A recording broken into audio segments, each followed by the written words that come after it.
ఇప్పుడే జీ5 app download చేయండి. చూడండి మీ ఫేవరెట్ టీవీ షోస్ ఎప్పుడైనా ఎక్కడైనా. అత్తయ్య గారు, ఏందమ్మే నా మాటలకి బాధగా ఉండదా? మరి నా కళ్ళ ముందే నా కూతురు భవిష్యత్తు గాల్లో పెట్టిన దీపం మాదిరి ఉంటుందో ఆరిపోతుందో తెలియకుండా ఉంటుంటే నాకెంత బాధగా ఉంటది? అత్తయ్య గారు ప్లీజ్ అలా మాట్లాడకండి. ఈ అరెస్ట్ వల్ల మధుకైతే ఏం కాదు. మేమిప్పుడే మధు వాళ్ళ ఇంటికి వెళ్ళి వాళ్ళతో మాట్లాడతాం. వాళ్ళకి మా పరిస్థితి అర్థమయ్యేలా చెప్తాం పిన్ని. ఏంది అర్థమయ్యేలా చెప్తారా? ఈయన్నే ఉండండి.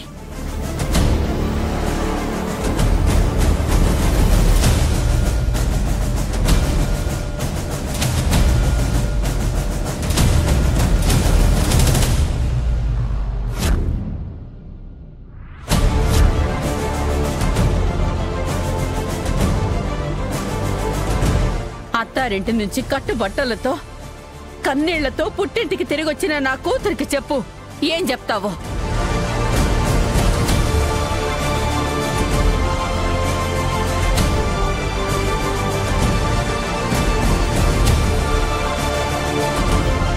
ఏంటి బొమ్మలా అలా నిలబడి చూస్తున్నావు? మధుకి ఏం కాదు అన్నారు కదా. తన బతుకు ఏమవుతుందో తెలియక తను చెయ్యని తప్పుకి తనకి పడిన శిక్షకి ఏడుస్తున్న మాధురికి ఏం చెప్తారో చెప్పండి.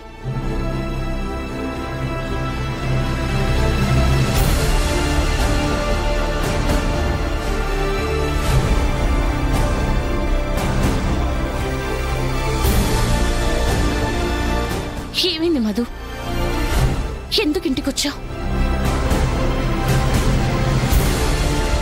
అక్కడ నిన్ను ఎవరైనా ఏమైనా అన్నారా? చేసిందంతా చేసి మళ్ళీ ఏమైనా అన్నారా అని అంత నెమ్మదిగా అడుగుతున్నారేంటి? ఏ అత్తింటి వాళ్ళు తమ కోడలి కష్టాలు కన్నీళ్లు తెస్తుందంటే చూస్తూ ఊరుకుంటారు?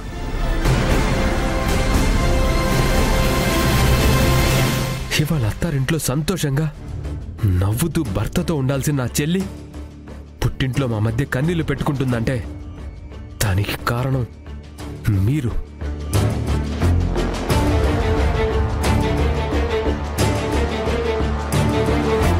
ఆ పొద్దు పెళ్లి చేసి సంతోషంగా ఆశీర్వదించుండారు కదా.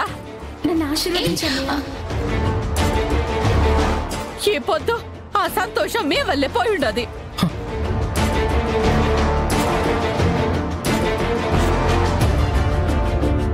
తన కాపురం ఏమైపోతుందో, తన భర్తతో తను ఊహించుకున్న బంగారు జీవితం ఏమవుతుందోనన్న బాధకి కన్నీళ్ళకి ఏ సమాధానం చెప్తారో చెప్పండి.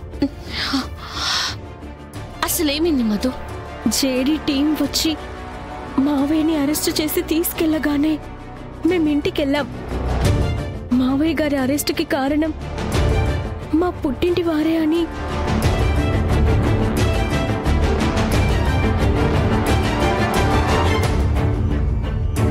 చెప్పు మధు, పర్లేదు. జగదాత్రి వదిన కేసు వెనక్కి తీసుకొని మావయ్య గారిది ఏ తప్పు లేదని చెప్పి జైలు నుంచి బయటకు తీసుకొస్తే కానీ నన్ను మళ్ళీ ఆ ఇంట్లోకి రానివ్వమని చెప్పారు.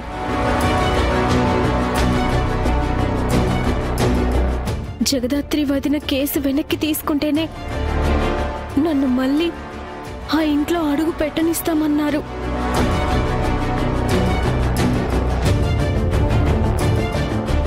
దీనికి ఏం సమాధానం చెప్తావో చెప్పమ్మి.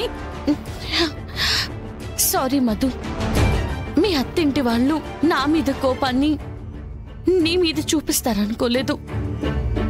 నీకు ఇట్లా జరుగుతుందని తెలిసే ఇట్లా చేసుండావు. నీ మాయ మాటలతో ఇంకా ఎవరిని మోసం చేద్దామనుకుంటుండావమ్మి? ఏంటి పిన్ని అలా మాట్లాడుతున్నారు? జగదాత్రిని మనం ఇన్ని రోజుల నుంచి చూస్తున్నాం. ఏ రోజైనా ఒకరి మనసు కష్టపెట్టాలని పని కట్టుకుని ఏమైనా చేసిందా? ఇప్పుడు కూడా ఈ అమ్మి పక్కనే మాట్లాడుతుండావా కౌశికి? నీ చెల్లెలు కాపురం కళ్ళ ముందే కూలిపోతా ఉండదమ్మి. అదేమైనా నీకు తెలుస్తా ఉండదా? కొంచెం అటు ఇటైనా మాధురి జీవితం నాశనం అవుతుందక్క. జీవితాంతం ఇక పుట్టింట్లోనే ఉండిపోవాలి.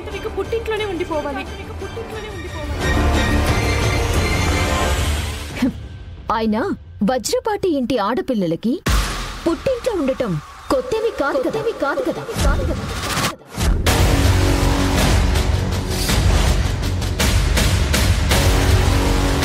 ఇప్పటిదాకా మొగుడు వదిలేసిన వాళ్ళు ఈ ఇంట్లో ఒక్కరే ఉండేవారు. రేపటి నుంచి ఇద్దరుంటారు. అంతే కదా. ఏ మాట కా మాట కానీ ఈ ఇంటి ఆడపిల్లలకి మొగుడుతో కలిసి ఉండే రాతే లేదేమో.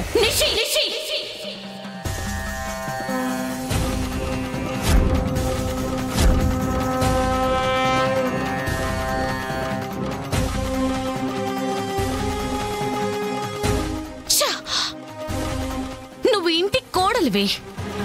ఈ ఇంటి మర్యాద నీ మాటల్లో ఉంటుందని ఎన్నిసార్లు చెప్పాను. ఏందమ్మి నిషిక మాట్లాడిన దాంట్లో ఏం తప్పు ఉండదు? అంతలా అరుస్తా ఉంటావు.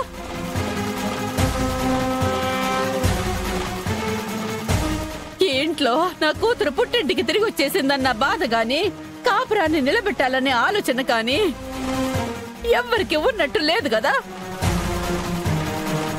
ఉంటే అమ్మకి వత్తాసు పలికే వాళ్లే కాదు.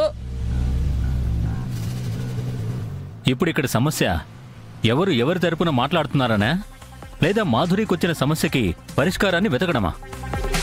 పరిష్కారం వెతకడం ఏంటి నాన్న? మధు చెప్పింది కదా, జగదాత్రి వెళ్లి కేసు వెనక్కి తీసుకుంటే మావ ఇంటికి వచ్చేస్తారు, మధు హ్యాపీగా ఇంటికి వెళ్ళిపోవచ్చని. అదే సొల్యూషన్. చెప్పింది వినిపించింది కదే. ఎలా వచ్చావో అలాగే స్టేషన్కి వెళ్ళి కేసు వాపస్ తీసుకో పో.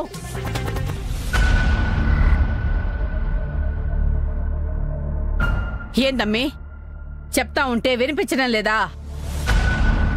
బిరిన స్టేషన్కి పోయి అన్నయ్య గారిని విడిపించుకోనరా. మీ అమ్మ ఒక నేరస్తురాలు, హంతకురాలు, లంచగొండి, తప్పుడు మనిషి, ఒక అవినీతి పర్రాలు. మీ అమ్మ స్వయంగా మీ మేనత్త మొగుడిని చంపిందని దేశమంతా తెలుసు కదా. క్రిమినల్ అనక మహానుభావురాలు, దైవాంశ సంభూతురాలు అంటారా? ఒక క్రిమినల్ పోతే వాళ్ళ పేరు మీద అన్నదానం జరిపిస్తానంటే చాలా నవ్వొస్తుంది నాకు.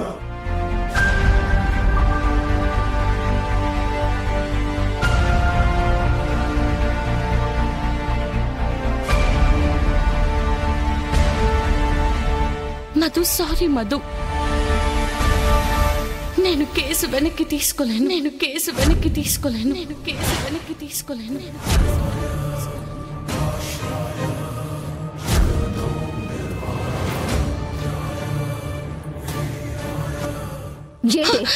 ఏమంటున్నావు? నిషి, ఈ కేసు తన 20 ఏళ్ల కష్టం, కన్నీళ్లు, అవమానాలు